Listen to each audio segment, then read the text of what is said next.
Welcome again to Peppermint Wednesday. I'm Peter Roper, known as the Family Businessman, here to share with you some more tried, tested and proven ideas about how to improve our family businesses. And today I want to ask you a really simple question. Are you disruptive? I used to work for a family business back in the late 70s. I was in my late teens, early 20s. And it was horrible. Absolutely horrible. It cost me my first marriage. And I can tell you that it was horrible because it was a business that had been put together by essentially a father who was very, very tough. And he brought his sons into the business. And the first thing he did was to put his sons into two subsidiaries and set them against each other to see who could compete, who could win, so that whoever did win over a period of time would inherit the whole business from the father, to the detriment of the other son. Can you imagine that? Can you imagine the atmosphere in the business?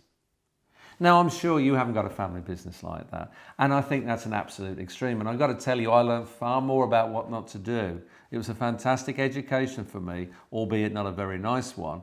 But I learned an awful lot from it. One of the things I've learned that I have to be careful of myself, and that we have to be careful in our family businesses, is that we're not disruptive, that we don't get involved in things, that we don't dive into things. I had a situation recently in one of the family businesses that is headed by our elder daughter, Sarah Beth. She runs that business. And I saw something in that family business and I kind of just dived in because I could. And I dived in and I created a bit of not a furore, it's not as big as that, but I realised afterwards that when I came out, I'd taken time and energy out of the business that really wasn't my place to. It wasn't my place to make things happen like that. It was up to the people involved in the business to do that. But it's so easy, particularly if you're a senior part of a family business, you're a mum or a dad or what have you, to dive in because you've got the experience. The thing is that the people involved in the business need to get that experience for themselves. They need to come to you for that experience, but in the right way. Otherwise, you become disruptive. So here's the three things I would suggest very simply to make sure that disruption doesn't happen. First thing is, when you see something, ask yourself the question, is it really yours or is it actually somebody else's responsibility? Because if it isn't your responsibility, butt out. Get away from it. Now, if it's something important and serious, what you need to do, and here's the tip number 2, is take a deep breath and walk away. Because actually that's the right thing to do.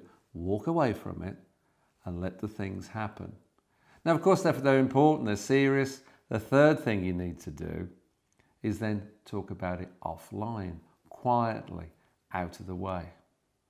Not like the people that I used to work for in the late 70s who would absolutely rip into people and make them feel so small, so idiotically stupid, that they were frankly terrified every day they came into work, which is no surprise that it had a huge divorce rate in that business. It's because everybody was shot.